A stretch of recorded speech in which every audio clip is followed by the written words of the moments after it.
하나님 말씀은 신약성경 히브리서 10장 1절 2절 말씀입니다. 히브리서 10장 1절 2절 우리 같이 한 목소리로 함께 읽겠습니다. 율법은 장차 올 좋은 일의 그림자일 뿐이요 참 형상이 아니므로 해마다 늘 드리는 같은 제사로는 나오는 자들을 언제나 온전하게 할 수 없느니라. 그렇지 아니하면 섬기는 자들이 단번에 정결하게 되어 다시 죄를 깨닫는 일이 없으리니 어찌 제사 드리는 일을 그치지 아니하였으리요. 아멘. 해마다 늘 드리는 같은 제사라는 제목으로 설교하려고 합니다. 물론 이 제목은 구약의 백성들에게 해당되는 거죠. 여기서 그리고 해마다 늘 드리는 같은 제사는 7월 10일에 드리는 대속죄 제사를 말하는 겁니다. 그래서 모든 죄를 속해주는 대속죄 제사, 하지만 1년에 한 번씩 반드시 되풀이되어야 하는 제사, 그것을 말합니다. 먼저 1절의 내용을 살펴보면 1절의 시작은 왜냐하면 이렇게 되어 있습니다. 그래서 왜냐하면, 문장의 중간에 왜냐하면 뭐뭐뭐 하기 때문에 뭐뭐뭐 하다 이렇게 되어 있는 문장입니다. 그래서 1절에서는 참 형상이 아니므로, 여기가 이제 끊기는 거예요. 참 형상이 아니므로 여기까지. 그러니까 왜냐하면 율법은 장차 올 좋은 일의 그림자일 뿐이요 참 형상이 아니기 때문에 이렇게 되는 겁니다. 아니기 때문에. 그럼 먼저 1절의 전반부를 우리가 살펴보겠는데, 여기서 장차 올 좋은 일 이렇게 되어 있습니다. 장차 올 좋은 일이라고 번역이 되어 있는데,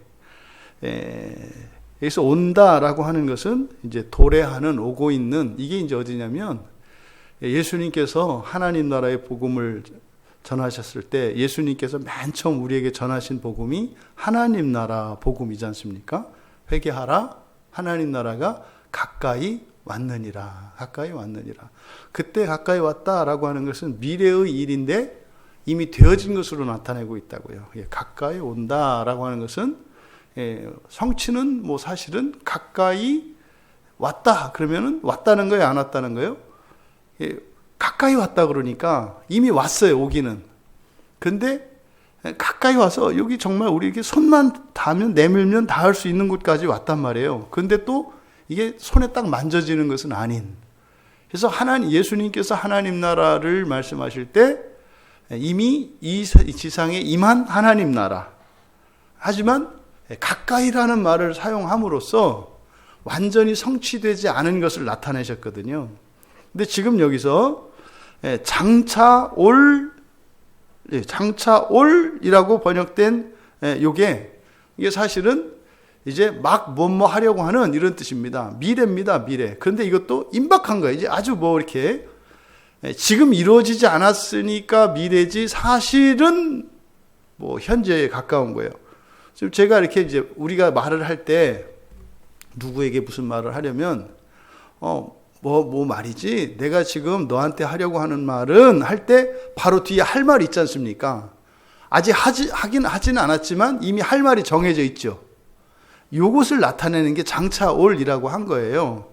그러니까 예수님께서 이 땅에 하나님 나라가 가까이 왔다라고 하는 이것과 같은 의미입니다. 그런데 예수님께서 하나님 나라가 왔다 할 때는 이미 온 나라를 말씀하고, 지금 여기서는 장차 올이니까 앞으로 올 나라에 대해서 이야기를 하는 거죠. 그러니까 장차 올 이렇게 한 것은 우리에게 미래의 일이고, 사실은 예수님께서 재림하셔서 이 땅에 세우실 그 나라, 그러니까 저 천국, 지금은 저기 천국에 있어서 이렇게 무한한 우주의 공간을 격하여 공간을 사이에 두고 저 하늘에 하나님 나라가 있단 말이에요. 그럼 그 하나님 나라를 이 땅으로 끌어내리려면 시간이 걸리지 않겠어요? 항상 거리 이동은 시간이 소요된다고요, 우리에게. 그러면 그 하나님 나라가 지금 오고 있다는 거예요. 오고 있어요. 근데 그 올 나라, 그러니까 예수 그리스도의 재림과 함께 이 땅에 임할 하나님 나라를 말하는 겁니다.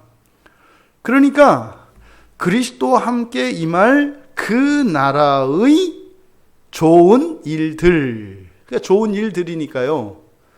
그 나라에 일어나는 모든 일들을 이야기하는 겁니다. 뭐 이게 이제 구약에 특히 뭐 이사야 선지자나 또 계시록에서 예고되고 있는 정말 그 하나님 나라의 영광, 죄도 없고 죽음도 없고 이별도 없고 슬픔도 없는, 그죠?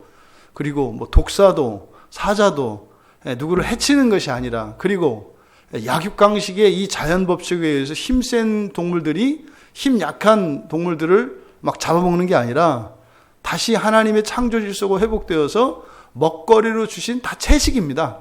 하나님의 원래 창조 질서에서는 피를 흘리며 살지 않도록 되어 있어요. 그러니까 다 채식을 하면서 그 채식도 사실은요, 심에 있는 채소들을 먹음으로써 먹어서 없어지지 않는 거죠. 심에 있는 채소, 심에 있는 나무의 열매들이니까 그걸 먹는다 해서 그 나무가 없어지는 게 아니에요. 그래서 모든 동물들은 채식을 하되 그 먹거리로 주신 그 식물들이 사라지지 않도록, 그래서 만물이 공존하도록 세우신 것이 하나님의 창조의 질서예요. 그러니까 그 타락 이후로 이제 뭐 동물이 동물을 잡아먹고 힘센 자가 힘 약한 자를 괴롭히고 착취하고 이런 일이 일어났지 않습니까? 이것이 이제 다 사라지고 완전한 그 하나님 나라가 이루어졌을 때 일어날 모든 일들, 이것을 좋은 일이라고 번역한 거예요. 그래서 이 원문은 다 복수형입니다. 좋은 일들의 그림자. 그런데 지금 본문이 말하고 있는 바, 이것은 앞에 9장 11절에서도 장래 좋은 일이 나와요. 9장 11절에 보면 그리스도께서는 장래 좋은 일의 대제사장으로 오사, 그래서 장래의 좋은 일 나오지 않습니까? 이게 장차 올 좋은 일, 장래 좋은 일 같은 거거든요. 그런데 9장 11절에서 말하는 장래는 다시 말해서 이제 곧 일어나게 될 그 좋은 일이 의미하는 바는 사실은 뭡니까? 이거는 예수님의 십자가 사건이에요. 장차 올 좋은 일의 대제사장이니까 단번에 자신을 들이셔서 모든 죄를 사해 주시는 그 제사, 단번에 드리는 대속제사를 의미하는 거예요. 그러면 지금 11절에서 말하는 장래 좋은 일이라고 하는 것은 구약의 백성들로 보면, 다시 말해 이제 대속죄제를 드리고 또 절기마다 제사를 드리고 하는 구약의 백성들의 입장에서는 장래의 일이죠. 예수님이 아직 오지 않았었으니까요. 그런데 사실 히브리서 기자가 이미 이 편지를 쓰고 있는 이때에도 이미 그건 일어난 사건이죠. 예수님께서 십자가에서 단번에 죽으심으로 모든 죄를 사하여 주신 사건은 우리들에게도 이건 과거의 사건이에요. 더 이상은 장차 올 일이 아니에요. 그런데 10장 1절에서 이야기하는 장차 올 좋은 일들이라고 하는 것은 우리에게도 미래의 사건이죠. 왜? 하나님 나라의 사건이니까. 여기서 여러분들이 착안하셔야 될 것이, 구약의 구약의 하나님 백성들에게는 율법이 이미 주어졌죠. 과거형으로 주어졌죠. 그런데 모세가 시내산에서 율법을 받기 전까지는 율법이 없어요. 그들에게는. 그러니까 모세 이전에는 율법도 사실은 뭡니까? 주어질 일이에요. 장차 올 좋은 것이에요. 모세 이전의 사람들에게는. 아브라함이나 이삭이나 야곱이나 그리고 가나안 땅에서 살았던 모세가 이제 하나님의 종으로서 부르심을 받아 그 하나님의 그 선지자 역할을 하기 이전까지는 율법은 아직 오지 않았어요. 이스라엘 백성들에게서. 그래서 장차 올 것이 율법이었다고요. 그런데 모세가 시내산에서 율법을 받은 이후로는 이제 그 율법은 받은 거잖아요. 그랬음에도 보고, 그러니까 과거에 하나님께서 주시기로 했던 그것을 받았어요. 이게 소망이라고 그랬죠. 그런데 또 어떻게 해요? 그 이후를 살아가는 이들에게도 아직 오지 않은 게 있어요. 그게 뭐예요? 예수 그리스도의 십자가 사건이라고. 단번에 제사 드리는, 더 이상은 제사 드릴 필요가 없게 되는, 그 단번에 완전하게 하시는 그 제사가 구약의 백성들에겐 미래의 일이에요. 근데 이게 성취가 됐잖아요. 성취가 됐잖아요. 그리고 지금 여기서는 뭐예요? 그렇게 이젠 성취가 됐어. 단번에 제사 드리는 일이 성취가 됐어. 마치 모세가 와서 오지 않았던 율법을 그들이 받은 것처럼 우리들도 그리스도의 십자가 사건으로 완전한 대속을 받았잖아요. 그리고 또 앞으로 올 게 있다는 거죠. 바로 이 관계를 여러분들이 잘 이해하고 있어야 합니다. 그러면 지금 9장 11절에서 말하는 장차 좋은 일과 여기서 말하는 장차 좋은 일은 다르다. 그런데 여기에서 우리가 깨달아야 되는 진리가 있다. 그것은 뭐냐? 하나님 나라가 완전히 성취되기 전까지는 하나님의 약속이, 그 소망이 우리에게 성취되고 또 다른 소망을 향해서 나아가야 한다는 거예요.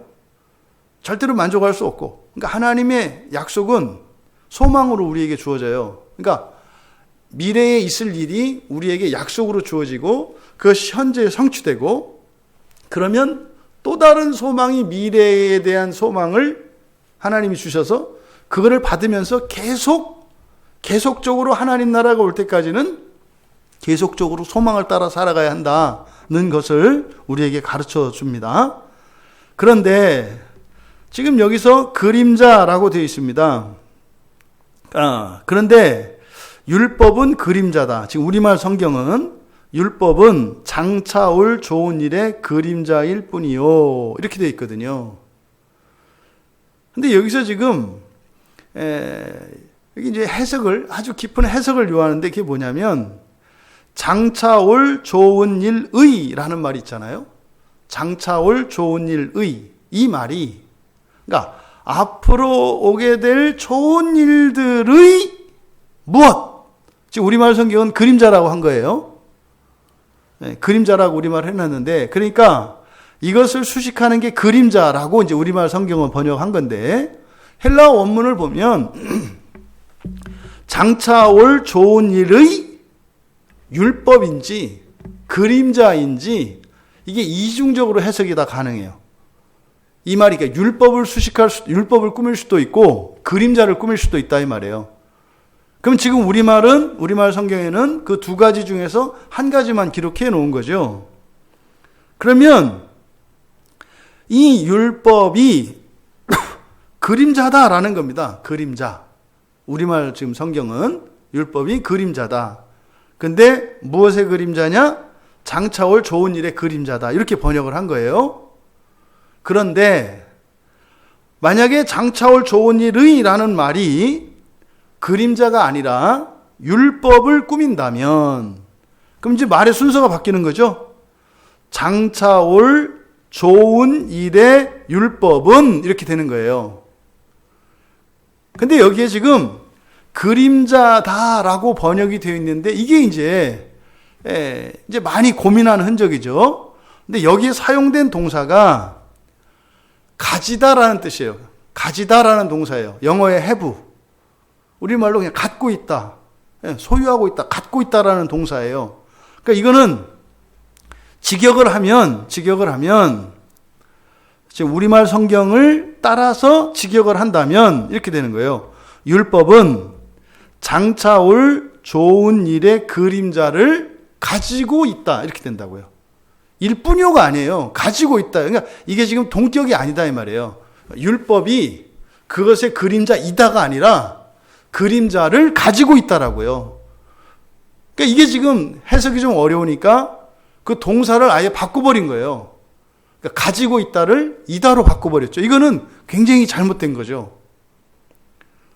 그러면 또 하나, 만약에 장차 올 좋은 일의, 이게 꾸미는 말이 율법이라면 장차 올 좋은 일의 율법은 그림자를 가지고 있다, 이렇게 되는 거죠. 지금 이해되시죠? 이해되는 걸로 알겠습니다. 그러니까 지금 먼저 우리말 성경에 일뿐이요를 가지고 있다로 바꾸시라는 거예요. 그림자를 가지고 있다로 바꾸시고 장차 올 좋은 일에 그림자를 가지고 있다. 우리말 성경 이렇게 된 건데 이걸 어떻게 또 볼 수 있다? 장차 올 좋은 일에 율법이 그림자를 가지고 있다. 이렇게 된다 이 말이에요. 그러면 여기서 지금 율법과 장차 올 것과 또 이 그림자, 이 관계를 우리가 이제 살펴봐야 되는데, 먼저, 기본적으로 왜 지금 이제 이 우리말 성경이 이렇게 이제 번역을 좀 이제 애매하게 이렇게 흐리게 해놓았는가? 사실은 우리말 성경을 봐서는 헬라어 원문의 의미를 알 수가 없어요. 절대로. 왜냐하면 동사도 아예 없애버렸기 때문에 알 수가 없어요. 불명확하게 되어 있어요. 근데 이것은 율법에 대한 잘못된 오해 때문에 그래요. 율법에 대한 잘못된 오해.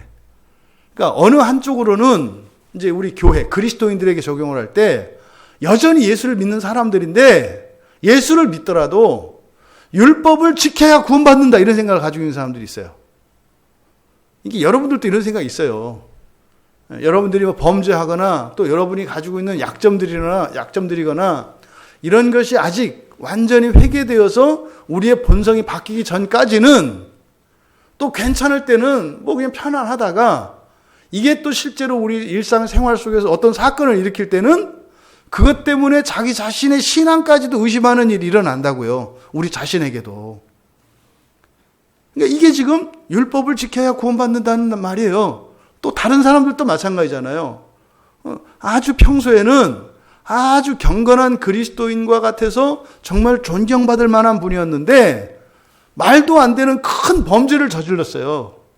그랬을 때 우리는 너무나 쉽게 그 사람을 구원받지 않은 사람이라고, 그리스도인이 아니라고 정죄하고 판단하는 일이 일어난다 이 말이에요. 그러니까 지금 우리 한국교회에서 일어나는 상황 대표적인 게 뭐예요? 목회자들이나 이런 장로나 권사나 이런 중직자들이 교회 안에서 못된 행동을 하거나 심지어는 법을 위반하는 이런 행동을 했을 때 저건 아니다 이렇게 판단하는 거. 또 교인들이 이렇게 정상적인 교회를 다니다가 이상한 단체, 이상한 집단 같은 데 가서 흔히 말하는 속칭 이단이라고 하는 곳에 갔을 때 그거는 뭐 아주 그리스도인이 아닌 것처럼 배워내는 이런 게 바로 뭐예요? 그 율법적 사고예요. 그러니까 말은 아니라고 말을 하면서 실제로는 그런 생각을 하고 그런 생활을 하고 있다 이 말이에요. 그게 뭐라고 그랬어요? 지금 우리나라 모든 교회 안에 신천지 갔던 사람들은 오지 말라고 붙여놓는 거예요. 이단에 갔던 사람들이 더 와야 되지 않아요? 왜요? 제일 아픈 사람들이잖아요. 제일 병든 사람들이잖아요. 물론 그들이 교회에 들어와서 해악을 끼칠 수도 있어요. 해악을 끼칠 수도 있어요. 나쁜 의도를 가지고 와서 교회를 가려고 할 수 있어요. 근데요, 교회가 갈라지고 교회가 피해를 받는 것은 우리의 온전함의 문제지 그들의 공작이나 그들의 거짓말로 그렇게 되는 게 아니에요. 가족이 해체돼요. 가족이 분열돼요. 막 싸워요. 그럼 누가 이간질해서 그러는 게 아니라 사실은 뭐예요? 이간질하면 싸울 수밖에 없는 취약한 구조가 문제인 거죠. 근본적인 것은. 사실은. 책임이 없는 건 아니에요. 나쁘죠. 악하죠. 근데 그 하나님이 벌하실 겁니다. 근데 어쨌든 그런 사람들도 하나님의 은혜가 필요하고 하나님의 말씀이 필요한 사람들이에요. 더 많이 필요한 사람들이 사실은. 근데 대놓고 오지 마라. 이게 왜요? 왜 이런 일이 일어나요? 율법적인 사고로 그러는 거예요. 아니 이 세상에 지금 우리나라에 있는 어떤 교회가 구원을 받은 데 있어서 율법을 지켜서 구원받는다고 이렇게 노골적으로 얘기하는 교회가 어디 있어요? 없잖아요. 다 하나님의 은혜라고 한다니까요. 다 믿음으로 구원에 이르는 거라고 얘기를 한다니까요. 근데 실제 삶의 모습을 보면 실상에서는 율법을 지켜야 구원받는다라고 하는 그 사상에서 나온 삶을 살아가요. 또 이제 다른 한편은 이제 율법을 절대화하는 경우라면 앞서 말씀드린 게 이제 다른 한편에서는 율법은 지킬 필요가 없다는 거예요. 그럼 여러분 생각을 해보세요. 율법을 하나도 지킬 필요가 없어요. 그럼 구약 성경이 필요가 있어요? 없어요? 없는 거예요. 그런데 구약에 필요하다고 한 건 뭐겠어요? 봐봐. 구약의 유대인들은, 구약의 하나님 백성들은 이렇게 힘들었단 말이야. 율법을 다 지켜야 했단 말이야. 근데 너희들은 이제 지킬 수 없게 됐으니 얼마나 좋아. 이것을 알라고 구약 성경을 우리가 볼까요? 그 말도 안 되는 소리죠.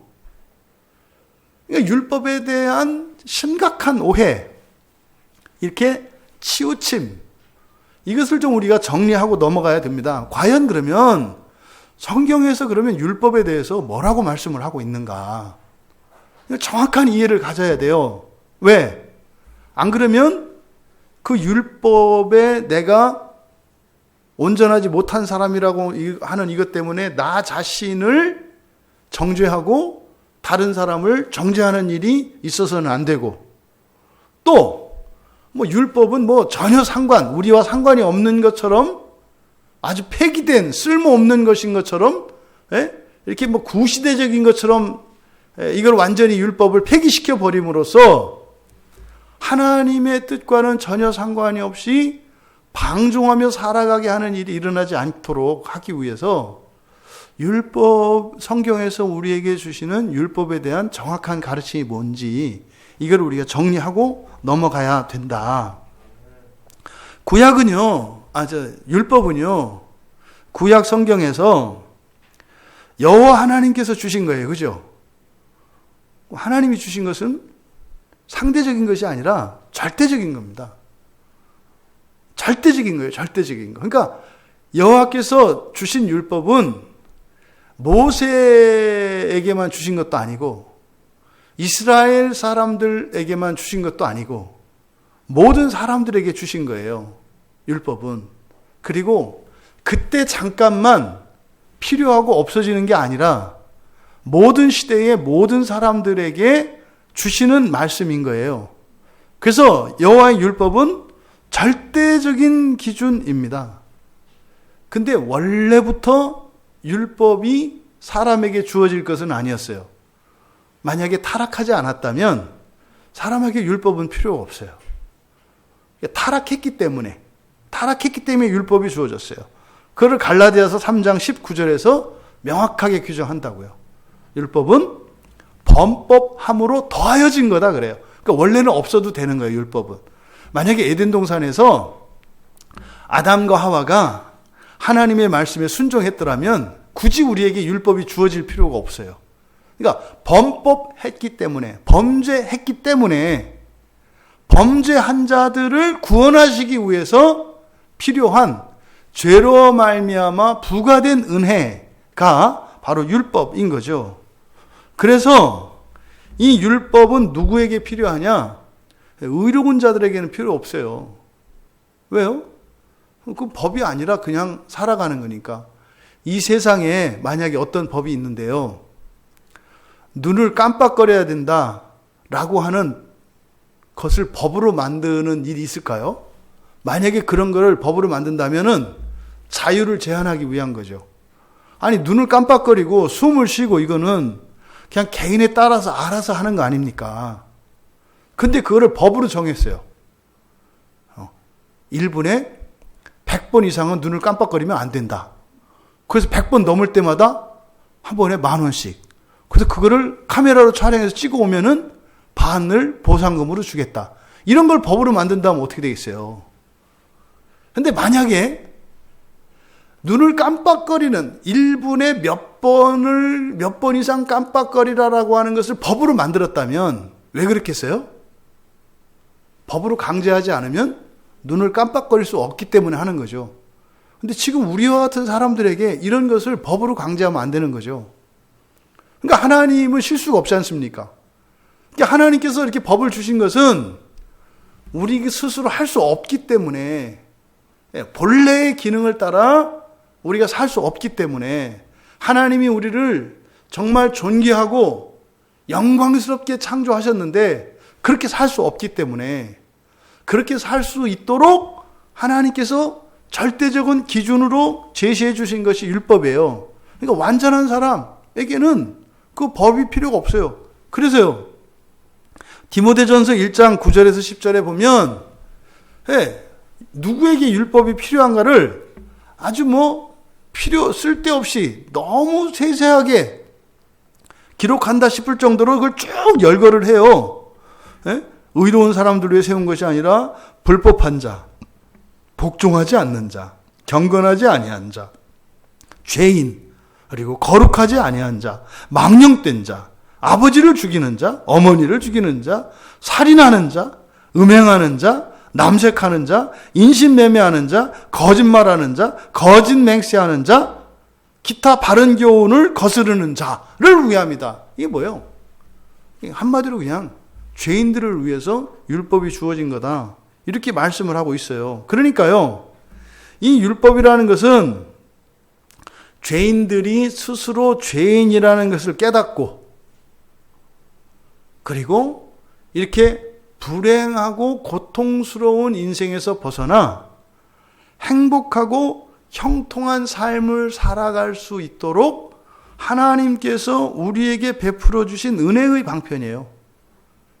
이게 신명기와 여호수아에서 계속 강조하는 게 율법을 지키라는 거예요. 율법을 지켜라. 여호수아에서 계속 인정하는 게 뭐예요? 율법을 지키면 형통할 것이다. 형통할 것이다. 그건 무슨 말입니까? 율법만이 그렇게 불행하고 저주받은 인생에서 피할 수 있는 길이라는 거예요. 그러니까 율법 자체는 이건 절대적인 기준이고 이것은 절대적으로 좋아요. 근데 왜 그게 율법이 좋은 이유가 뭡니까? 이 세상이 타락했기 때문에, 부패했기 때문에 율법이 좋은 거예요. 근데 하나님 나라 가면 그건 좋다고 말할 수가 없어요. 왜? 그건 기본이니까. 율법은 하나님 나라에서 법이 될 수 없어요. 하나님 나라에서는 율법이 우리가 지금 이렇게 숨 쉬는 것과 같은 거예요. 인식도 할 필요 없고, 그걸 의식적으로 뭘 지키려고 할 필요도 없고, 노력도 할 필요 없는 거예요. 그게 율법입니다, 율법.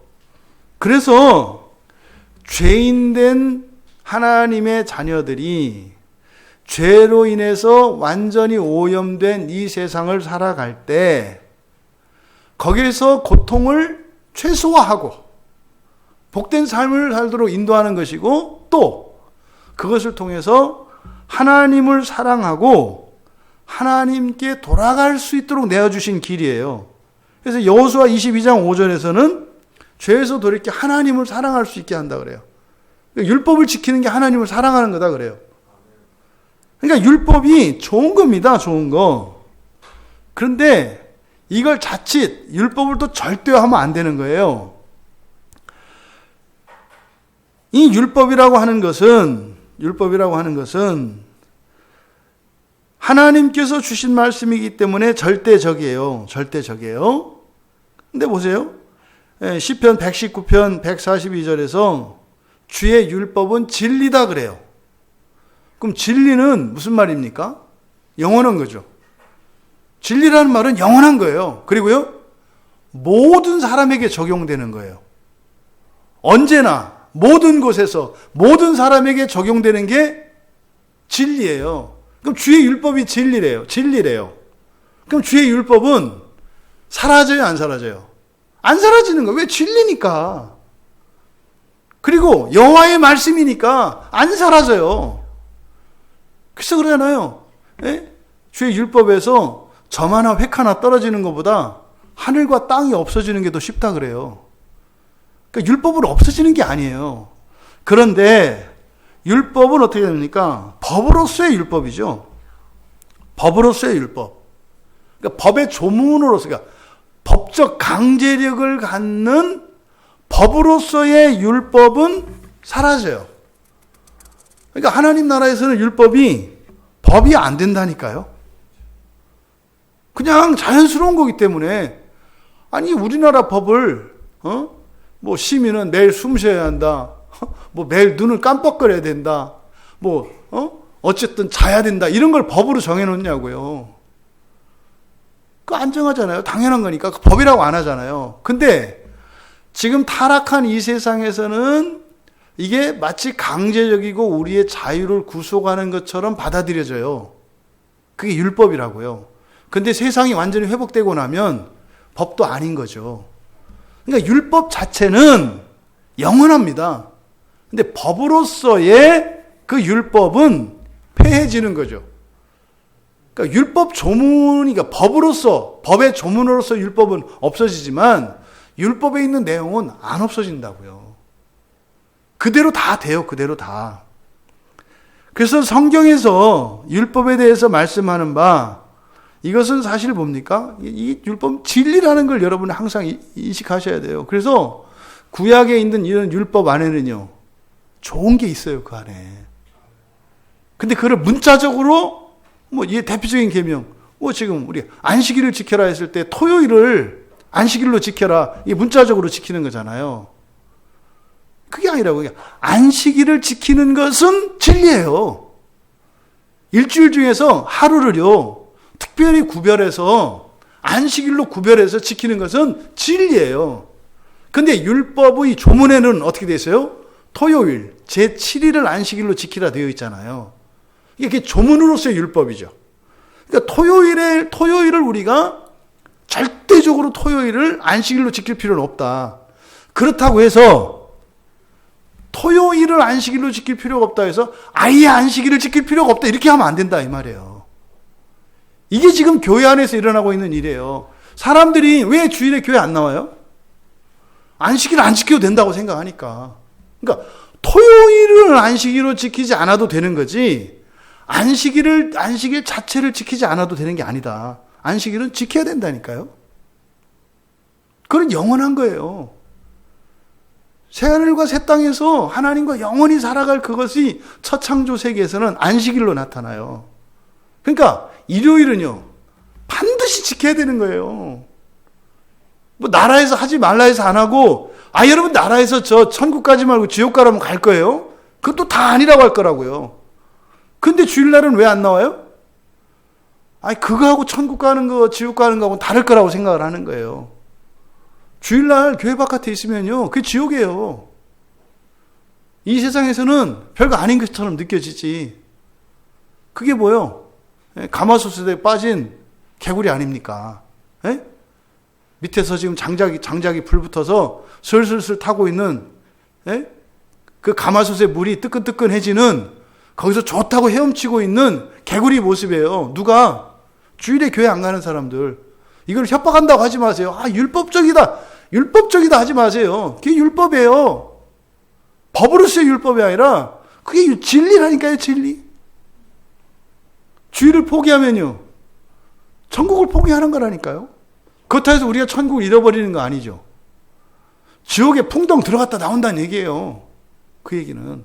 지금 이것을 지금 여러분들한테 말씀드리는 거예요. 그래서 안식일을 지금 예로 들었습니다만, 구약에 있는 이 율법 안에 담겨 있는 내용들, 이건 다 진리예요. 그러니까요, 다 원석이에요, 원석. 말하자면 구약에 있는 613가지의 그 계명이라고 돼 있는 이것들은 원석이에요, 원석. 근데 그것 자체로도 가치가 있어요. 그거 갖고는 왜 쓸모가 없어요, 사실은. 그걸 어떻게 해야 돼요? 세공을 해야 된다고, 그렇게. 그게 뭡니까? 그게 설교예요.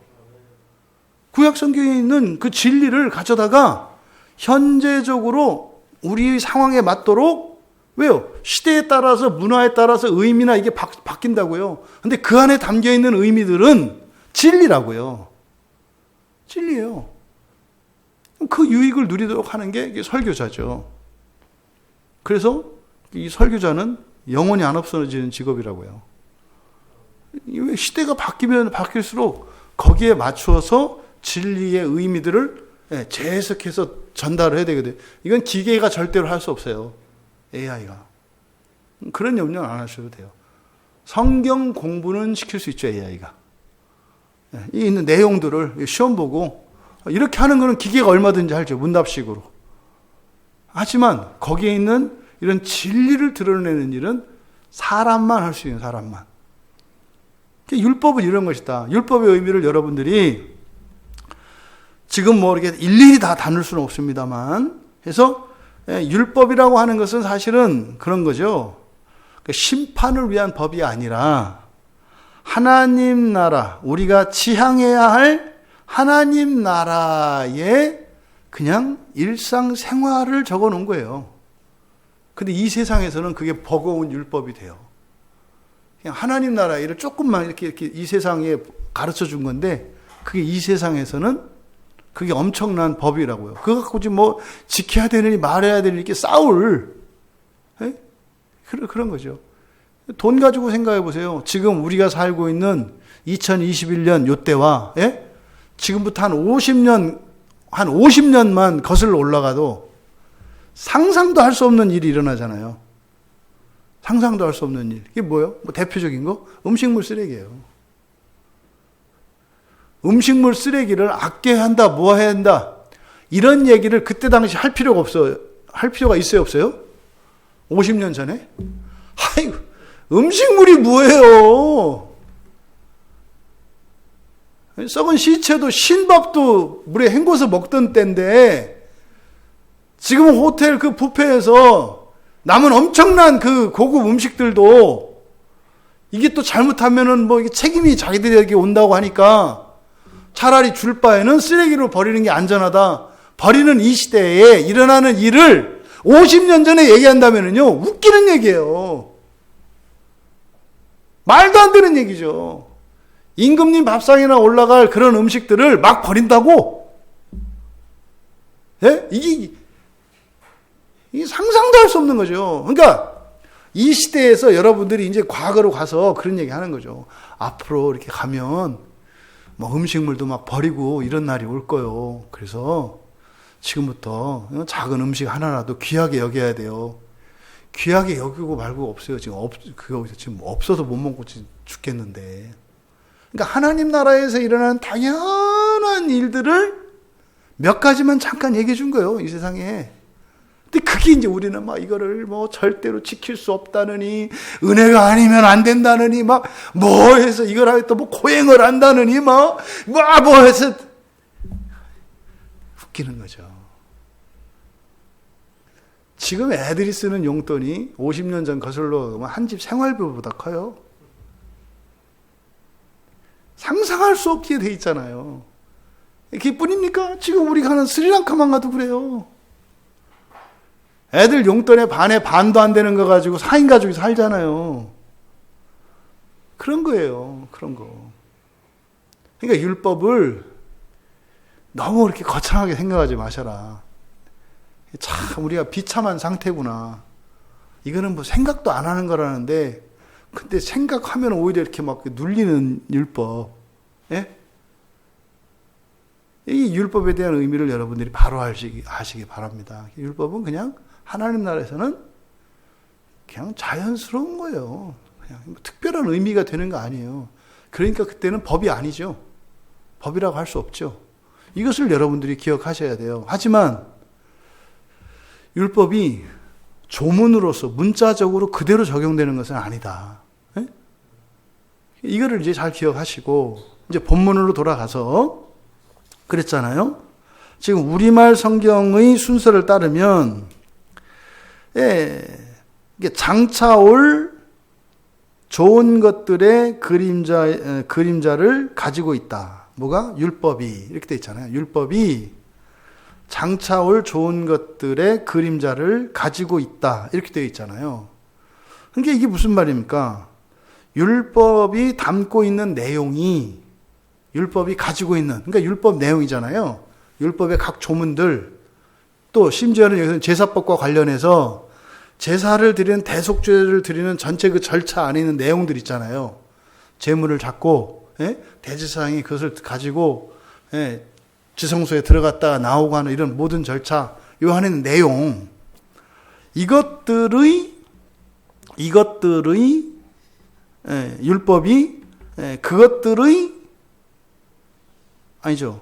율법이 그러니까 그 하나님 나라의 좋은 것들의 그림자를 담고 있다. 그러니까 제사법 안에 있는 이것들이 사실 뭐라는 거예요? 장차 하나님 나라에서 이루어질 것들의 그림자라고 얘기를 하잖아요. 그럼 지금 우리말 성경대로 하면 율법은 그림자를 품고 있는 거예요. 율법은 그림자를 갖고 있다. 이렇게 되는 거예요. 그런데 여기서 강조되는 것은 그 좋은 것들의 그림자예요. 좋은 것들의 그림자. 그러니까 율법에 있는 내용들이 하나님 나라에서 일어나는 무엇과 이렇게 관계되어 있다는 거잖아요. 그런데 이거를 제가 말씀드린 것처럼 율법을 수식하는 말로 이제 본문을 우리가 바꾸어 보면 그렇게 되는 거죠. 장차 올 좋은 일의 율법은 이렇게 돼 있어요. 그러면 장차 올 좋은 것들의 율법이니까 율법이 좋은 거예요? 나쁜 거예요? 좋은 게 된다고요. 좋은 게. 근데 지금 우리말 성경대로 하면 율법은 뭐예요? 그냥 그림자만 가지고 있는 것에 불과하다 이 말이에요. 그러니까 율법은 별게 아닌 게 된다 이 말이에요. 그래서 율법에 대한 좀 부정적인 의미를 나타내고 있는 게 지금 우리말 성경이죠. 근데 앞서서 제가 그 율법에 대해서 말씀을 드렸던 것처럼 율법은 그렇게 나쁜 게 아니라 굉장히 좋은 거란 말이에요. 이 세상에서는 좀 버겁게 느껴지지만 굉장히 좋은 거고 하나님 나라에서는 당연한 게 되는 거라고요. 그러니까 하나님 나라의 것이니까 좋은 거잖아요. 그러니까 제가 이 말을 장차 올 좋은 일의 율법이라고 하는 것이 성경의 가르침과 일치하겠다. 그러니까 뭐요? 율법은 좋은 거다 이 말이에요. 좋은 건데 이 세상에서는 단지 율법이 무엇을 가지고 있다? 그림자를 가지고 있다. 그러니까 율법이 온전히 하나님 나라를 드러내지 못한다 이 말이에요. 그림자일 뿐이다 이 말이에요. 그림자일 뿐이다. 언제? 이 세상에서는. 하지만 율법 자체는 어떤 거다? 좋은 거다. 좋은 거다. 이 인식을 여러분들이 바뀌시기를 바랍니다.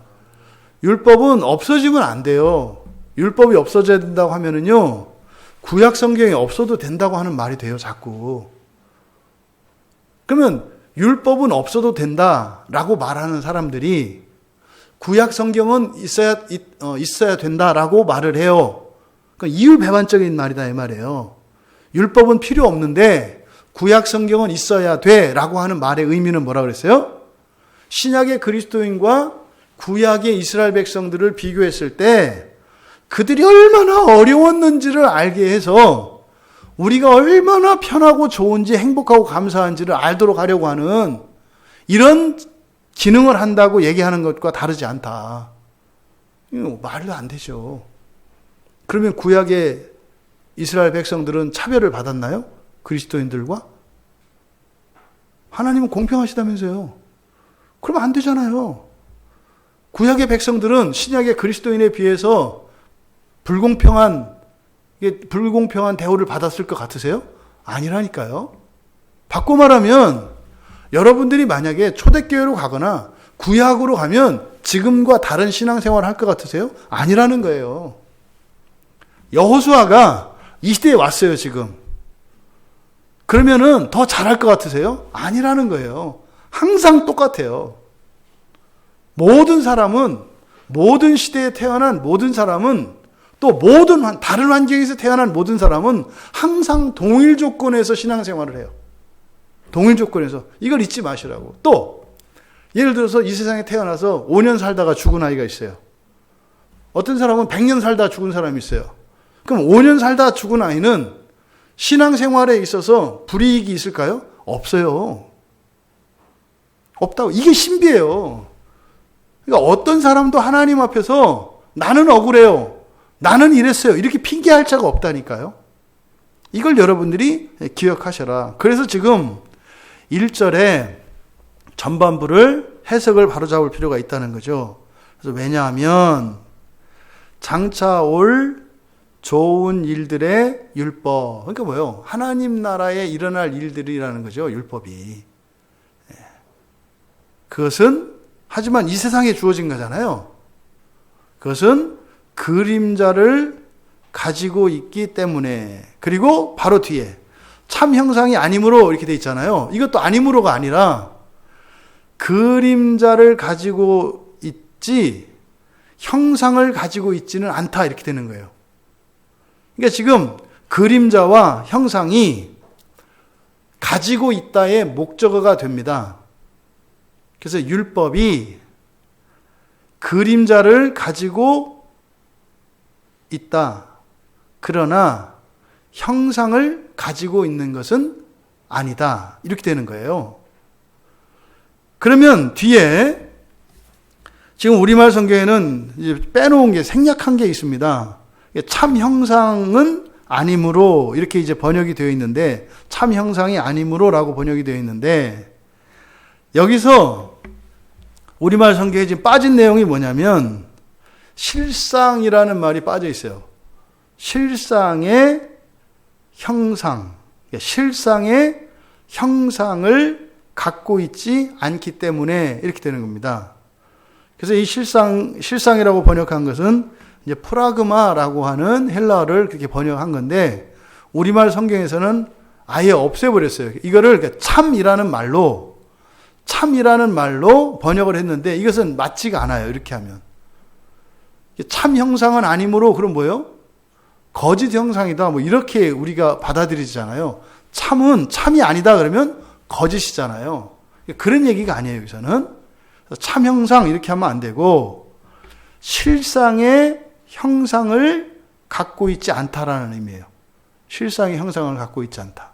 정리하면 장차올 좋은 것들의 율법은 그러니까 뭐예요? 하나님 나라에서 살아가는 법이에요. 그것이 이 세상에 주어진 걸 율법이다 이 말이에요. 그러니까 장차올 좋은 것들의 율법은 그림자를 가지고 있으나 실상의 형상을 가지고 있지는 않기 때문에 이렇게 되는 겁니다. 설교 다시 들으면서 정리하시고 그러면 여기서 이제 실상이라고 하는 게 뭐겠습니까? 바로 하나님 나라에서 실제로 일어나는 거죠. 그러니까 하나님 나라에서 실제로 일어나는 그것의 형상을 담고 있지는 않대요. 그게 무슨 말입니까? 율법을 봐서는 율법을 들어가지고서는 율법을 듣고 율법을 이해해서는 하나님 나라에서 일어나는 일을 알 수 있다 없다? 없다는 거예요. 없다는 거예요. 민수기에 보면 모세는 하나님의 형상을 봤다 그래요. 하나님의 형상을 봤다 그래요. 근데 이스라엘 백성들은 하나님의 형상을 보지 못했어요. 그러면 하나님의 형상을 본 모세가 하나님의 형상을 보지 못한 이스라엘 백성들에게 자기가 본 하나님을 전달해요. 그게 뭐예요? 그게 율법이에요. 그게 율법이에요. 그러면 율법을 백날 들은들 하나님의 형상을 볼 수가 있어요? 없어요? 없어요. 절대로. 그러니까 모세의 마음과 그 전달받는 이스라엘 백성들의 마음이 너무 달라요. 그러니까 이건 마치 이렇게 성경을 깨닫고 진리를 깨달은 목사가 교인, 그 설교를 통해서 전달할 때 전달받는 교인들과 너무 입장이 다른 거예요. 그 진리를 전달하는 목사는 어떻게 해서든지 이걸 막 전달하려고 이렇게 설명하고 저렇게 설명하고 그래서 막 시간 끌잖아요. 근데 그걸 전달받는 성도들은 소리만 들으니까, 그러니까 지금 저 목사가 뭘 보고 있는가. 그러니까 설교를 들어서 내 말을 듣고 이해하려고 하는 게 아니라 내 말을 통해서 사실은 뭐예요? 제가 본 거를 여러분들이 봐야 되는데 내 말만 들으려고 하니까 한 얘기 또 하고 한 얘기 또 하고 한 얘기 또 하고 뭐 결국에 들어보면은 뭐 별거 아닌데 그렇게 길게 얘기했구나 이렇게 얘기한단 말이에요. 그러니까 여러분 한번 생각해 보세요. 이 세상에 없는 걸 여러분이 봤어요. 에? 여러분만 딱 봤다고. 그거를 그림 그리면 안 되고 말로만 설명을 해야 돼. 그럼 이렇게 말을 설명하다 보면 알아먹는 듯 하다가, 왜요? 듣는 사람들은 이 세상에 없는 거기 때문에 자기가 알고 있는 무엇을 자꾸 생각을 해요. 그렇게 막 설명을 들으니까 뭐 줄무늬, 뭐 초록색, 이게 수박같이 생겼나 보다 하면서 머릿속에 수박을 떠올린다고요. 그렇게 하다 노란색 이렇게 하니까 뭐야 또 이게 레몬이야? 레몬에 수박 줄무늬야? 뭐 이게 자기가 알고 있는 걸 막 짬뽕을 시키니까 전달하는 사람은 이 세상에 없는 거를 지금 전달하려고 하는데 듣는 사람은 이 세상에 있는 걸 갖다가 막 합쳐서 이상한 걸 만들어낸다고요. 그러니까 그걸 알겠어. 지금부터 이제 엉뚱한 걸 지금 얘기하고 있어. 왜? 말해보면 아니까. 그걸 아니라고 말을 하는 거죠. 이게 지금 그 이스라엘 백성들 사이에 하나님을 본 모세가 그러니까 하나님을 본 모세의 율법을 통해서 하나님을 보여주시려고 하는 요 얘기예요, 요 얘기. 이 얘기를 지금 1절의 전반부에서 하는 거다. 그래서 율법이라고 하는 것은 뭐요?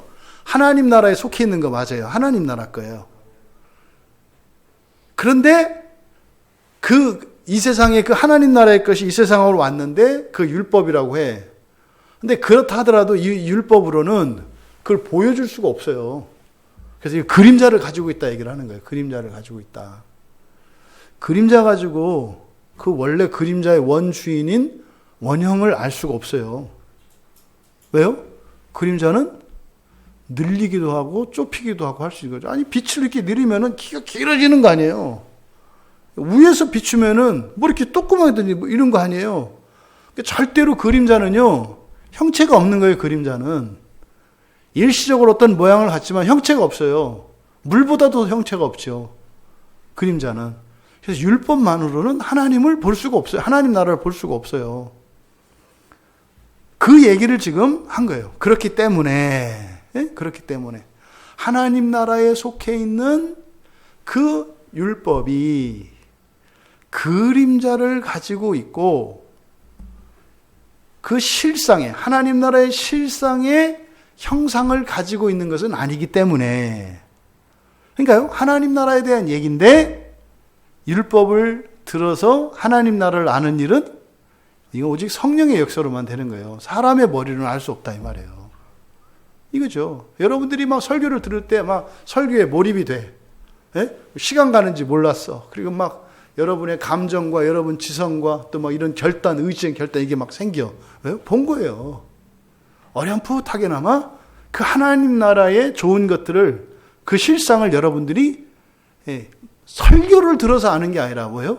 그것을 들으면서 성령께서 그 진리를 가지고 역사하시거든요. 그럼 제가 보았던 그거를 듣는 여러분들이 성령의 역사로 말미암아 그걸 알게 돼요. 저는 성경을 연구해서 그걸 봤죠. 여러분들은 설교를 듣고. 근데 왜? 여러분들은 목사들만큼 그렇게 연구를 못한단 말이에요.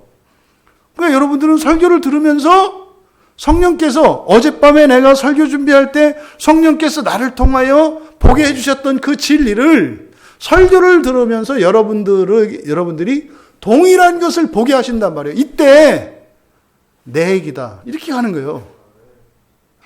설교하는 설교자는 제 얘기거든요. 근데 듣는 여러분 다 자기 얘기라고 하잖아요. 왜요? 똑같은 걸 봤거든요. 하나님 나라를 봤기 때문에. 요 얘기를 지금 10장 1절에 전반부에서, 그러니까 그렇기 때문에, 이제 이해가 되셨죠, 그죠?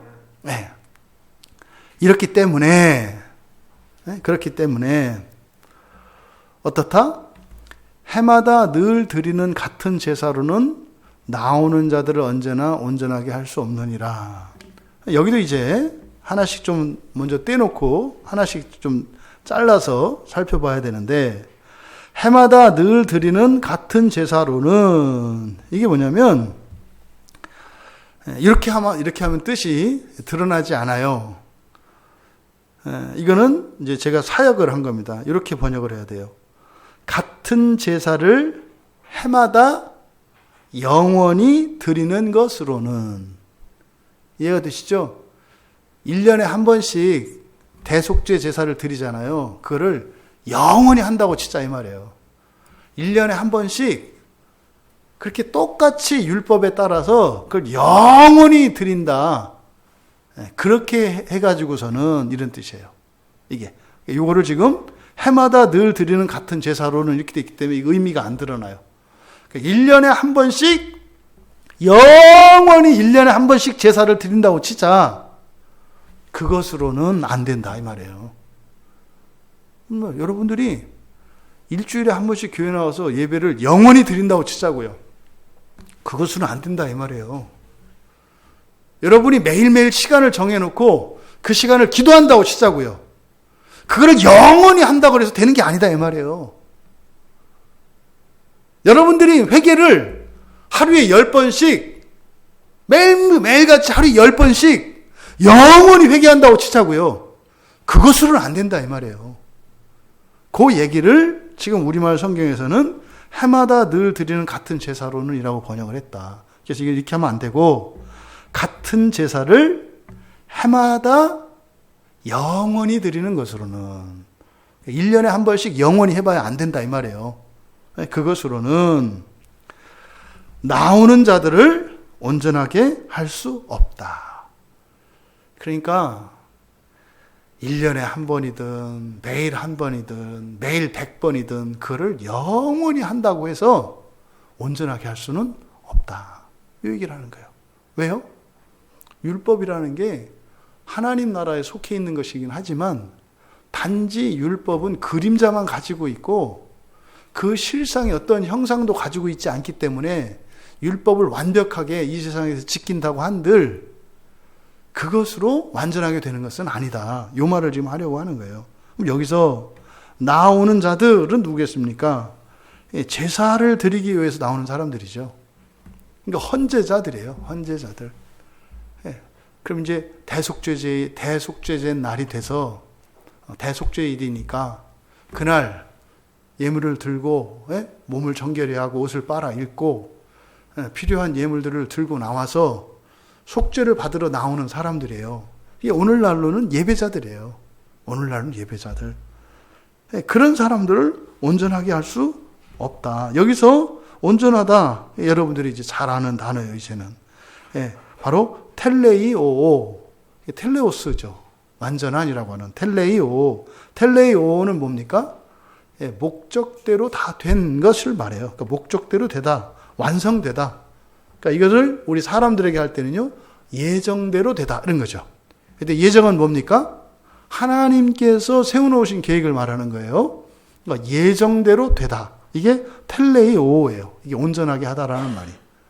그러니까요, 율법을 따라서 제사를 영원히, 그러니까 율법을 완전하게 지키고 그를 영원히 제사를 드린다고 해서 하나님께서 예정하셨던 그 일을 이룰 수는 없다.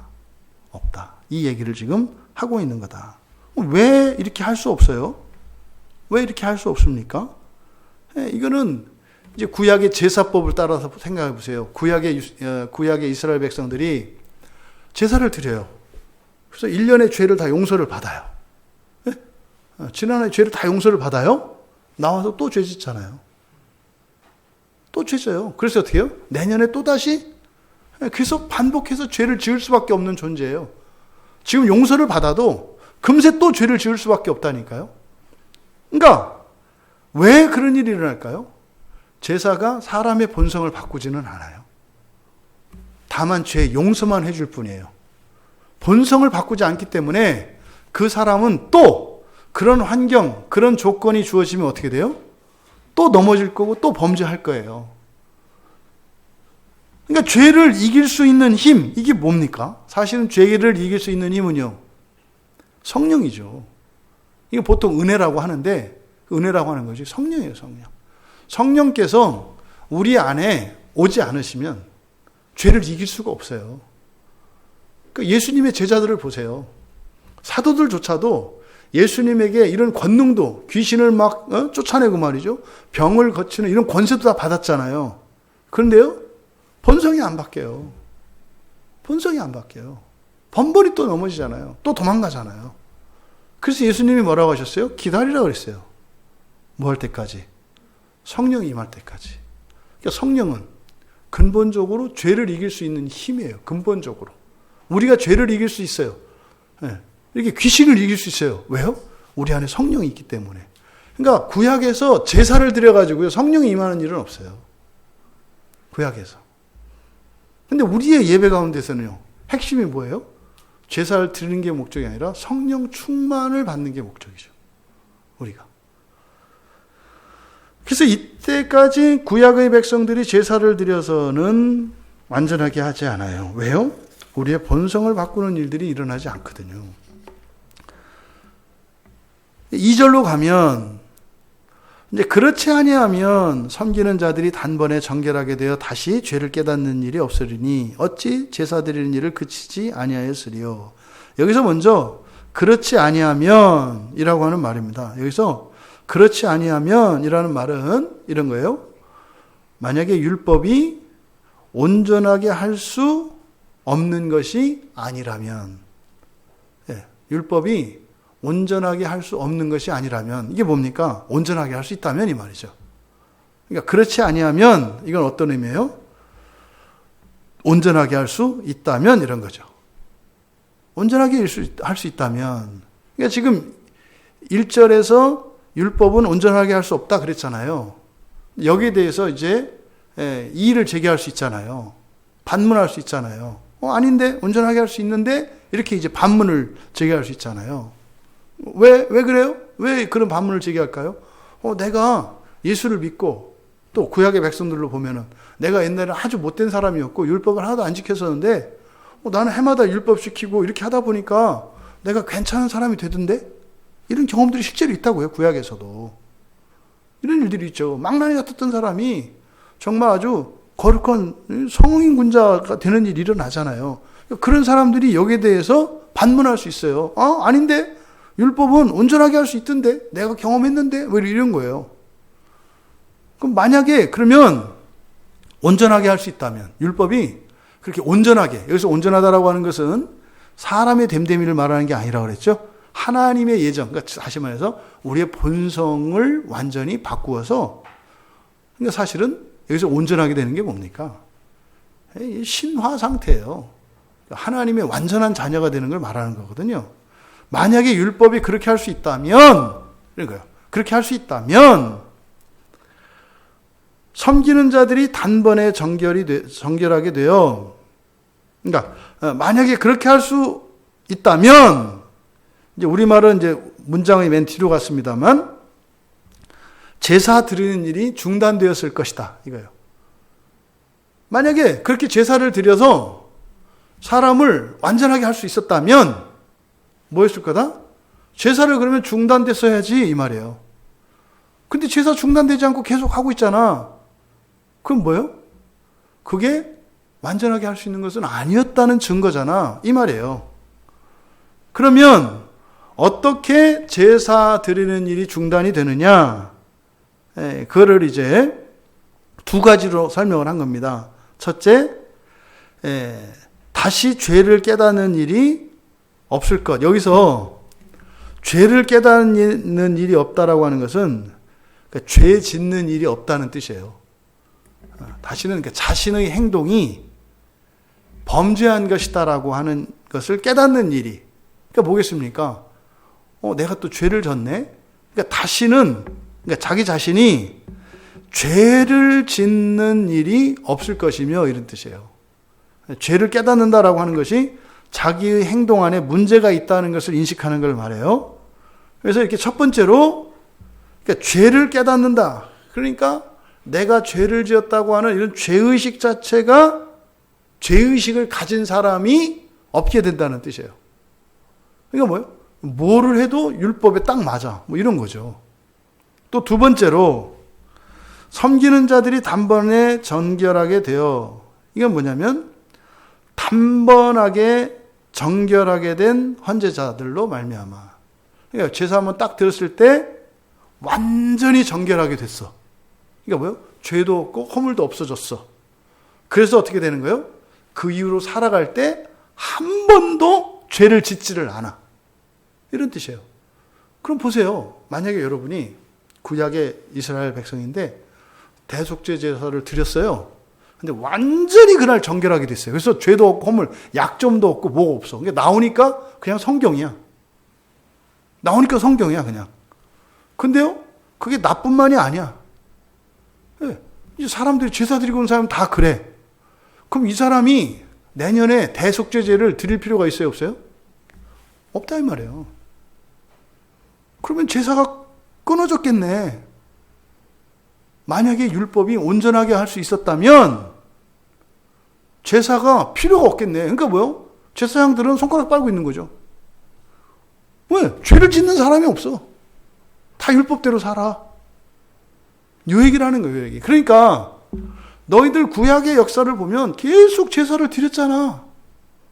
그러니까 뭐야? 율법으로는 그렇게 될 수 없다는 증거다 이 말이에요. 요 얘기를 하시는 거죠. 여러분, 이렇게 짧은 말이지만 뭐 그렇게 길지 않은 내용이고 그렇게 복잡하지 않은 내용이지만 이것을 통해서 우리들이 실질적으로 여러분들이 교훈을 얻어야 되는 게 있어요. 제가 한번 질문해 볼게요. 지금 1절, 2절 말씀을 이해하셨잖아요. 그죠? 그러면 제가 한번 물어볼게요. 여러분들은 왜 주일마다 예배를 드리세요? 여러분들 왜 날마다 회개해야 돼요? 왜? 구약의 백성들은 날마다 제사를 드릴 필요 없어. 우리가 그 사람들처럼 그렇게 할 필요 없어. 왜? 율법으로는 온전하게 할 수 없기 때문에. 근데 여러분들이 여러분 스스로에게 또 다른 사람들에게 왜 우리가 매 주일마다 이렇게 예배를 드려야지? 오늘 또 금요일도 또 왜 드려야 되지? 새벽마다 왜 드려야 되지? 이렇게 물어봤을 때 여러분들이 그 대답을 할 수 있는가 이 말이에요.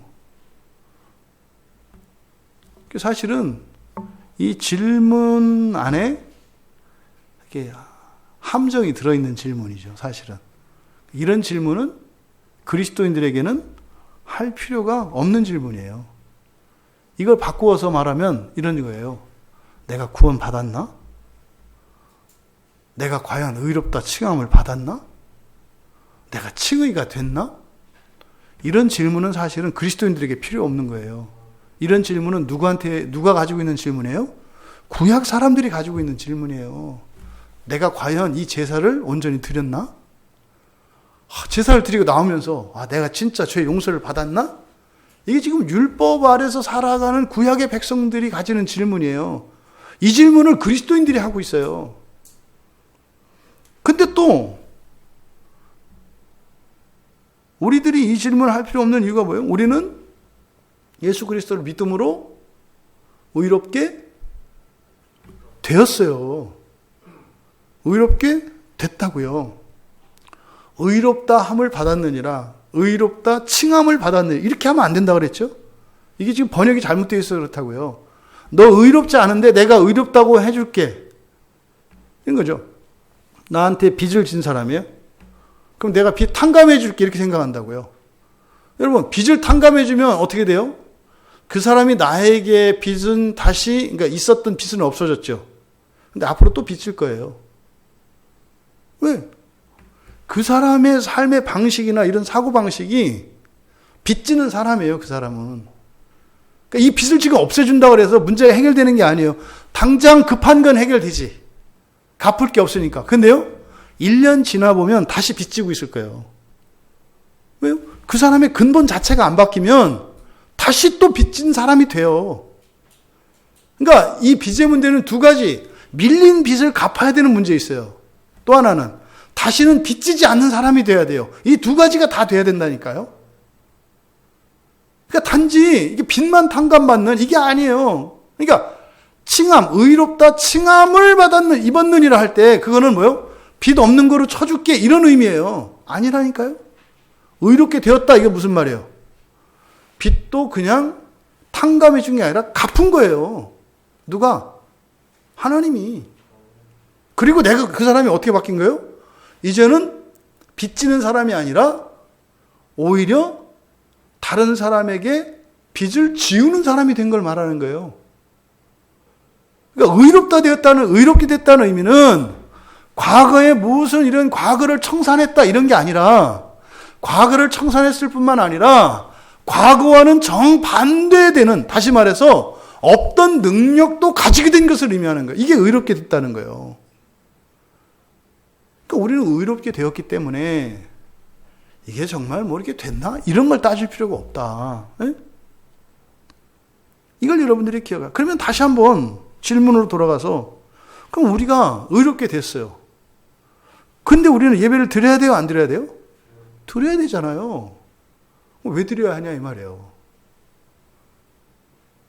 그럼 또 그렇다고. 그러게요 이렇게 나온다고. 그러니까 왜 예배를 드리는지를 몰라요. 왜 예배를 드리는지를. 그러니까 많은 사람들이 예배를 드리는 것을 구약의 백성들이 제사를 드리는 것처럼 생각을 한다고요. 그러게 한다니까. 여러분, 본문의 말씀을 생각해 보세요. 율법은 뭐라 그랬어요? 실상의 형상을 담고 있지 않다 그랬죠. 그림자만 가지고 있다 그랬잖아요. 근데 기독교는 율법을 따라가는 게 아니죠. 누구를 따라가요? 예수를 따라가잖아요. 예수는 누구세요? 하나님의 형상이에요. 골로새서 1장 15절에서 보이지 아니하시는 하나님의 형상이다 이렇게 얘기하잖아요. 율법은 그림자를 따라가는 거예요. 율법을 영원히 지켜도 뭔지 모른다니까요. 그게 한계가 있어요. 근데 그리스도 예수를 믿고 따라가는 건 뭡니까? 하나님을 본 거예요. 하나님의 형상을. 그래서 구약의 백성들은 율법을 지키고 율법을 따라서 제사를 통해서 속죄를 받으면서 그렇게 살아가죠. 그렇게 의롭게 돼요. 근데 그 의롭게 되는 것은 뭡니까? 하늘과는 상관이 없어요. 단지 하늘 아래 이 땅에서. 그래서 율법은 사실은 뭡니까? 하나님 나라의 실상의 형상이 아니라 그림자는 뭐예요? 이 땅의 일이에요. 율법은. 그래서 율법을 지킬 때 율법을 지킴으로써 의롭게 되는 것이 의미하는 것은 뭐냐면 하나님 나라를 준비하며 이 세상을 살고 있는 하나님 백성들로 하여금 그냥 이 땅에서 합당하게 할 뿐이에요. 율법을 다 지켰다고 해서 그것이 하나님 나라에 들어갈 자격을 얻는 건 아니다 이 말이에요. 단지 하나님 나라를 위해서 살아가는 하나님 백성들이 이 세상 안에서 표신하는 거죠. 아, 저 사람은 하나님 나라를 위해서 살아가는 사람이구나. 표시가 나는 거예요. 누구에게? 사람에게 뿐만 아니라 하나님에게도. 이게 중요해요. 왜요? 그 사람을 예수님께서 오셔서 그 사람을 부활시키실 거거든요. 예수님이 오셨어요. 근데 전혀 하나님 나라를 위해서 살고 싶은 마음이 없어. 그 사람을 변화시키지 않는다니까요. 변화시키지 않아요. 그래서 어떻게 해요? 그게 드러나야 한다니까요. 하나님 나라를 소원하고 그게 드러나야 된다니까요. 근데 그 소원이 그냥 내가 가진 소원이 아니라 하나님이 미리 주신 것이었다. 뭐예요? 소망이었다. 소원이 소망으로 바뀌어야죠. 그리고 그 소망에 대해서 믿음을 가지죠. 그때 예수님께서 하나님 나라를 하나님 나라에 부합한 사람으로 변화시켜요. 부활을 시키신다고요.